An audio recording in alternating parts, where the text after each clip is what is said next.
ingredients natin ay water, banana, all-purpose flour, at asukal. Konting asukal. Nalagay tayo ng konting asukal.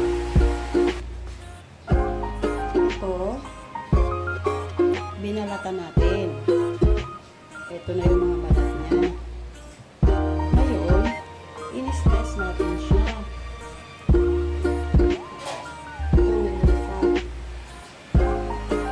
In-slice natin siya na ganyan.